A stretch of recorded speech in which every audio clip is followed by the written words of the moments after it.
welcome back to my channel. Kembali lagi bersama aku, Vini Alfianita. Di video kali ini, aku akan share soal pembahasan SKD Kedinasan tahun 2022 pada bagian TKP atau tes kepribadian, yang termasuk dalamnya profesionalisme, jejaring kerja, sosial budaya, pelayanan publik, dan teknologi informasi dan komunikasi. Kalau teman-teman belum nonton yang di part 1 dan part 2-nya, kalian bisa cek di playlist aku ya. Di situ ada semua bahan-bahan SKD. Oke, tanpa berlama-lama langsung saja kita ke soal yang pertama. Tunggu dulu. Jangan lupa dukung channel aku ya, agar semakin bersemangat. Yuk subscribe. Terima kasih. Soal nomor 1. Budi mengajak saya berwisata di hari Minggu.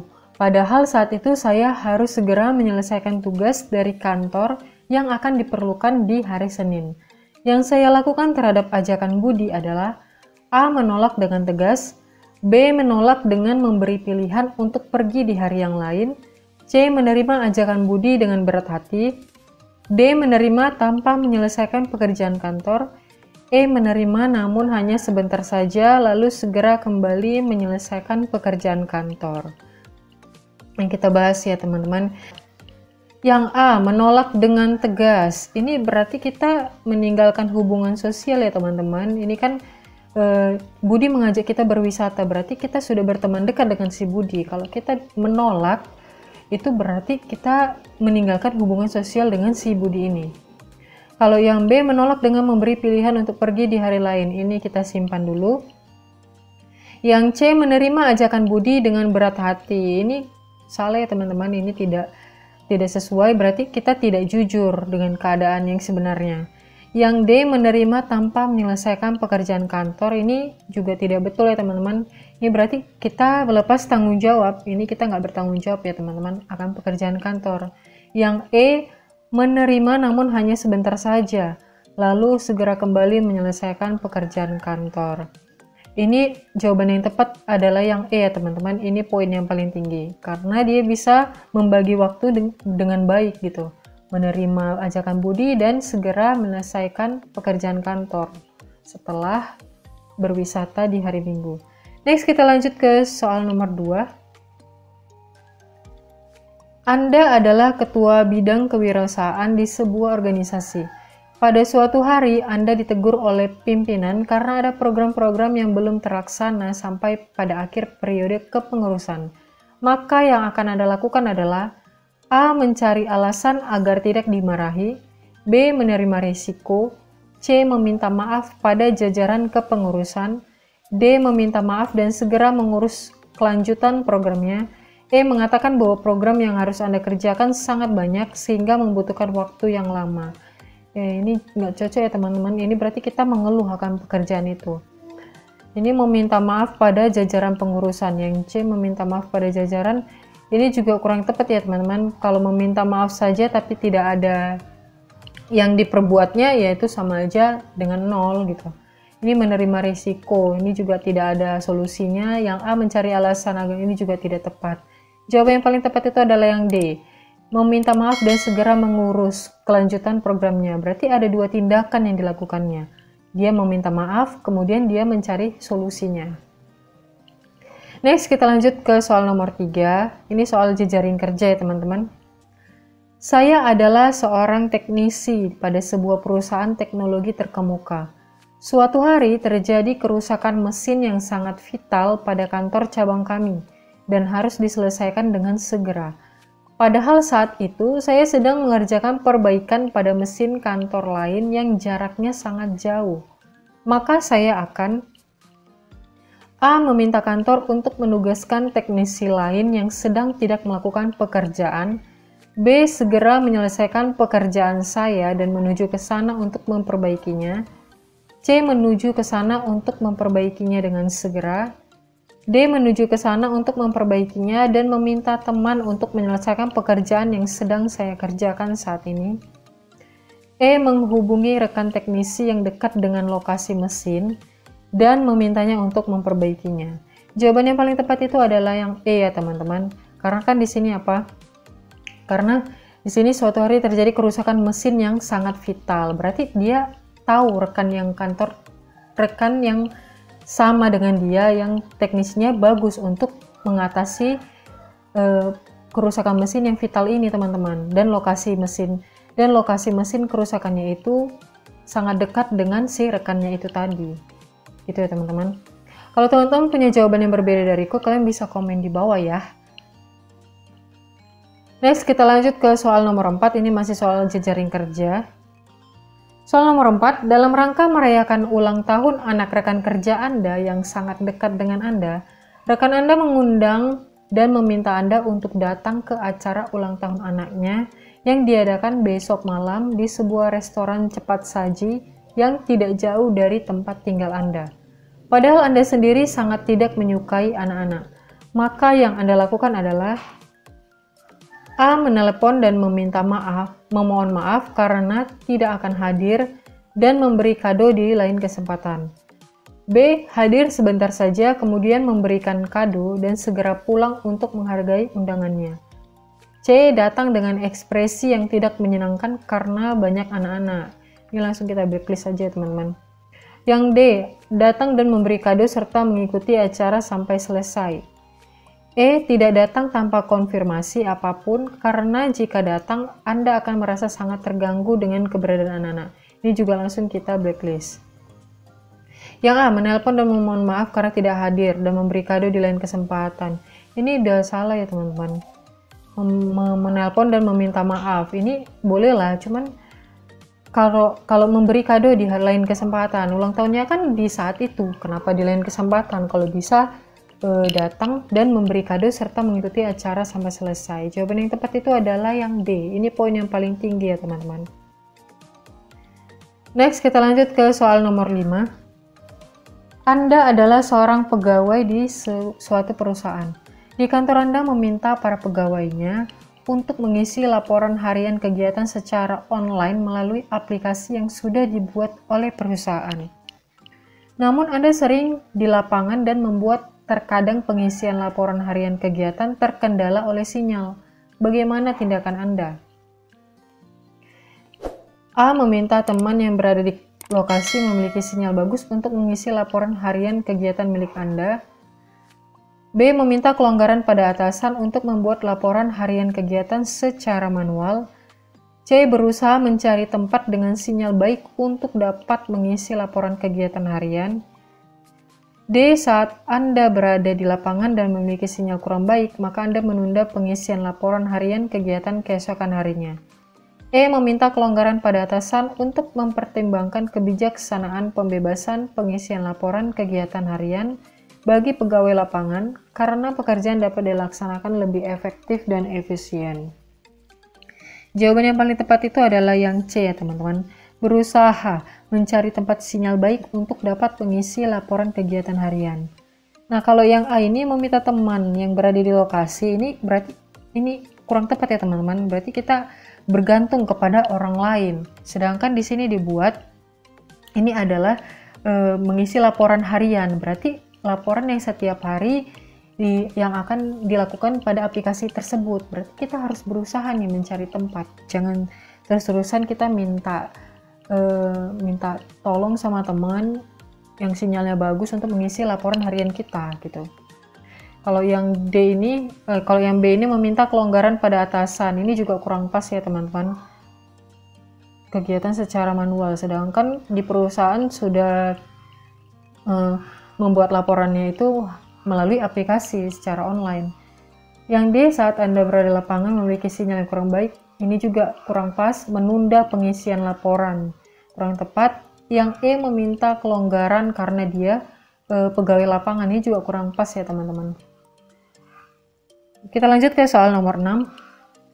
Saya merupakan salah satu junior di sebuah perusahaan terkemuka.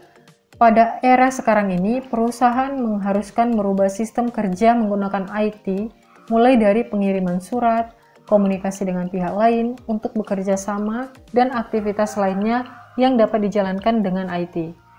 Saya mendapati bahwa senior di tempat saya masih tetap menggunakan non-IT, padahal perusahaan telah memberikan instruksi untuk menggunakan IT dalam aktivitas perusahaan.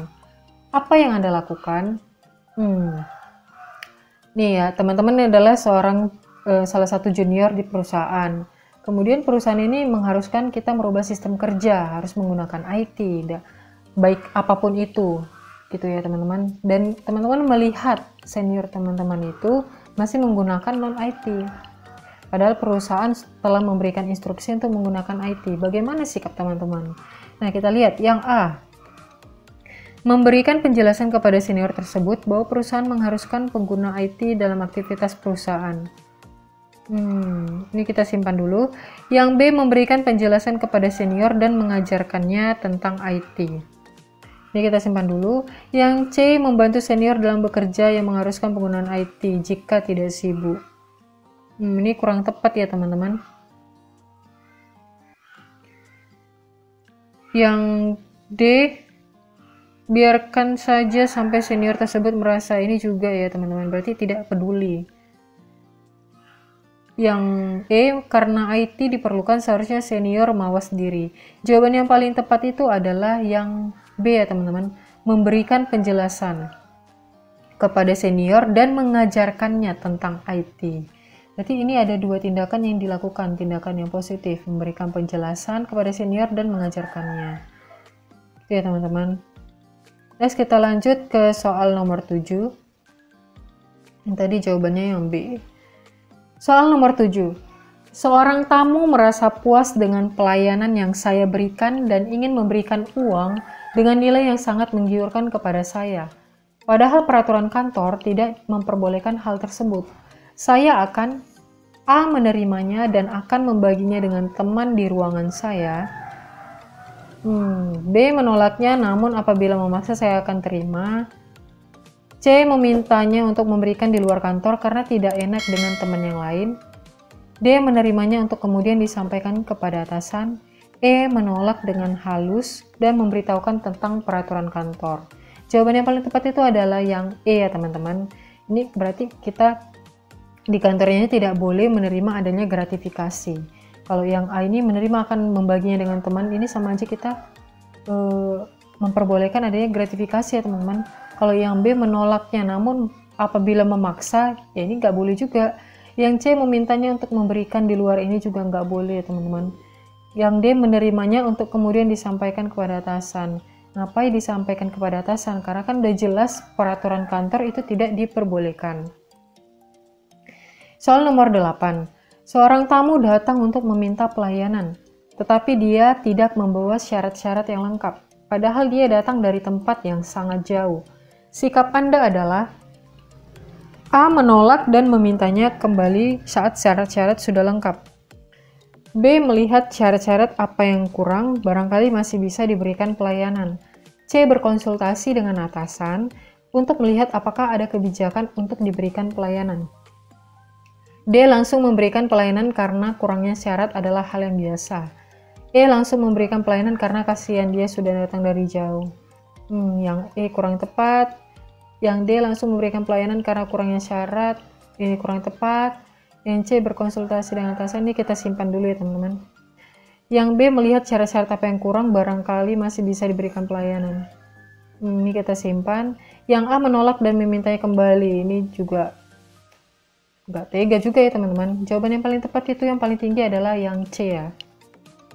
Berkonsultasi dengan atasan untuk melihat apakah ada kebijakan untuk diberikan pelayanan.